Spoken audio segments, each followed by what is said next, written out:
পূর্ব লন্ডনে আবারও ভয়াবহ আগুন লাগার ঘটনা ঘটেছে। লন্ডন ফায়ার ব্রিগেডের পক্ষ থেকে বলা হয়েছে, পূর্ব লন্ডনের ব্ল্যাকওয়েলের চেরিংটন টাওয়ারে এই অগ্নিকাণ্ডের ঘটনা ঘটেছে। ৪৫ তলা বিল্ডিংয়ের ২৫ তলায় আগুনের সূত্রপাত ঘটে আজ দুপুর ১:৩০টার দিকে। ৭০ জন ফায়ার ফাইটার মিলে আধা ঘন্টা চেষ্টা করে আগুন নিয়ন্ত্রণে আনা হয়। ২৫ তলায় ফ্ল্যাট এবং কমার্শিয়াল ফ্ল্যাটও ছিল বলে জানা গিয়েছে।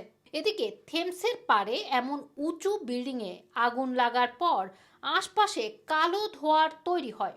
অন্যদিকে গতকাল রাতে পূর্ব লন্ডনের ডেগেনহামের ৮তলা ভবনে আগুনে ১০০ জনের বেশি মানুষদের উদ্ধার করেছে ফায়ার ব্রিগেড। আগুনও নিয়ন্ত্রণে আনা হয়েছে। লন্ডনের ফায়ার ব্রিগেডের পক্ষ থেকে বলা হয়েছে, ডেগেনহামের ঘটনায় ২০ জন আহত হয়েছে। আরও ৮০ জনকে উদ্ধার করা হয়েছে, যাদের মধ্যে বেশ কয়েকজন শিশু রয়েছে। রাত ২:৪৪ আগুন লাগে ডেগেনহামের একটি বহুতল ভবনে। এরপর ৪০টি ফায়ার ইঞ্জিন এবং ২২৫ জন ফায়ার ফাইটার মিলে আগুন নিয়ন্ত্রণে আনতে প্রায় ১২ ঘন্টার বেশি সময় লাগে। এদিকে আগুনে বেশিরভাগ ফ্ল্যাট পুড়ে ছাই হয়ে গিয়েছে, আর এ কারণে বিল্ডিংটিতে বসবাসরতরা জানিয়েছেন তাদের সব পুড়ে গিয়েছে।